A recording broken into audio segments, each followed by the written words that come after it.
Okay. మీరు ఒక అంటే ఎవరైతే ఇన్‌స్టాల్ చేయాలనుకుంటున్న కంపెనీని మీరు డిసైడ్ చేయాలన్నప్పుడు, నేను మీకు చెప్పేదేంటంటే, ఈ 3 విషయాలు, ఈ 3 పాయింట్స్‌లో వాళ్ళని చూడండి. వాళ్ళని రేట్ చేయండి మీరు. దాని తర్వాత మీరు ఒక డెసిషన్ తీసుకోండి.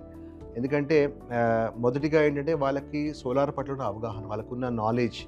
అంటే వారు కేవలం సేల్ చేయడానికి వస్తున్నారా? లేదా అంటే మీకున్న సమస్యనికి ఒక పరిష్కారం ఇస్తున్నారా వాళ్ళు? అది ముఖ్యం. అంటే ఇప్పుడు నేను ఒక 5 కిలోవాట్ అమ్మేసి వెళ్ళిపోవాలన్న ఉద్దేశ్యం కాకుండా వీరికొక ఒక సిట్యుయేషన్ ఉంది. దాన్ని నేను ఏ విధంగా నేను దాన్ని సాల్వ్ చేయగలను. అటువంటి ఒక అప్రోచ్ ఎప్పుడైతే ఉంటుందో అది సరైన కంపెనీ అండి అది. ఇప్పుడు చాలా సార్లు మేము కస్టమర్ దగ్గర వెళ్తాము. వాళ్ళకి 10 కిలోవాట్ అడుగుతారు. మేము లేదండి మీకున్న ఇప్పుడున్న చుట్టుపక్కల చెట్లు గానీ, లేదంటే ఓవర్ హెడ్ ట్యాంక్‌ని బట్టి గానీ, లేకున్నా మీకున్న ఎలివేషన్‌ని బట్టి గానీ, మేము 6 కిలోవాట్ ఇన్‌స్టాల్ చేయగలమని చెప్తాం. చాలా కంపెనీస్ ఏమంటారంటే 10 కిలోవాట్ చేస్తామంటారు. వాళ్ళకొచ్చే నష్టం ఏం లేదు. అంటే వాళ్ళ ప్రాఫిట్ వాళ్ళు చూసుకుంటున్నారు వాళ్ళు. కానీ ఇక్కడ కస్టమర్ యొక్క క్షేమం మీరు కోరే వాళ్ళైతే మీరు సరైన వాళ్ళకి ఒక డైరెక్షన్ ఇస్తారు. వాళ్ళకి సరైన ఒక సొల్యూషన్ ఇస్తారు వాళ్ళకి మీరు. రెండోదిగా ఏంటంటే వాళ్ళు ఏదైతే మెటీరియల్ వాడుతున్నారో ఆ క్వాలిటీ అంటే ఇప్పుడు ఫర్ ఎగ్జాంపుల్ ఇప్పుడు మీకు ప్యానెల్స్ ఉన్నాయండి. ప్యానెల్స్‌లో ఇప్పుడు టియర్ 1 కంపెనీ ప్యానెల్స్ ఉంటాయి మీకు. ఒకటే కాదు మల్టిపుల్ బ్రాండ్స్ ఉన్నాయి.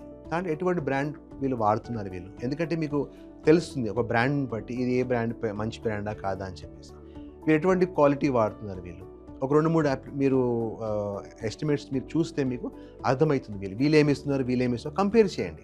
మూడోదిగా ఏంటంటే వీళ్ళ రెస్పాన్స్ టైం ఎలాగుంది. సాధారణంగా సేల్స్ చేసేటప్పుడు ప్రతి ఒక్కళ్ళు చాలా తొందరగా రెస్పాండ్ అయితుంటారు. బట్ ద రియల్ సర్వీస్ ఎప్పుడొస్తుందంటే సేల్ అయిపోయిన తర్వాత. సో వీళ్ళు వచ్చారో వాళ్ళ కస్టమర్స్‌తో మాట్లాడండి మీరు. వీళ్ళు ఎటువంటి రెస్పాన్స్ ఇస్తున్నారు వీళ్ళు సర్వీస్ మీరు ఎప్పుడైనా ప్రాబ్లమ్ ఉంటే మీకు కాల్ చేస్తే ఎంత త్వరగా మీరు రెస్పాండ్ అయితున్నారు. ఓకే. సో దాన్ని బట్టి ఈ 3 ఫ్యాక్టర్స్‌ని బట్టి మీరు సెలెక్ట్ చేసుకోవచ్చు. సో మొదటిగా నేను చెప్పాను కదండీ అవగాహన ఉండాలా. ఈ యొక్క ఇండస్ట్రీని బట్టి, ఈ యొక్క ప్రొడక్ట్ అంటే మీకు ఈ టెక్నాలజీని బట్టి అవగాహన ఉండాలి. వాళ్ళ సొల్యూషన్ మీకు ఇవ్వాలా వాళ్ళు. రెండోది ఏంటంటే క్వాలిటీ యాస్పెక్ట్ అనేది చాలా ముఖ్యమండి. ఎటువంటి క్వాలిటీ వాళ్ళు వాడుతున్నారు. దాన్ని బట్టి మీ యొక్క ఎందుకంటే ఇది 1 సంవత్సరంది కాదు 30 సంవత్సరాల ఇన్వెస్ట్‌మెంట్ ఇది కాబట్టి మీరు మంచి సరైన క్వాలిటీ. మూడోదిగా ఏంటంటే వాళ్ళ రెస్పాన్స్ ఎలా ఉంది, సర్వీస్ ఎలాగుంది వాళ్ళది. ఈ మూడిటి బేసిస్ మీద మీరు డెసిషన్ తీసుకోవచ్చండి. ఎవరు సరైన కంపెనీ అని చెప్పేసి.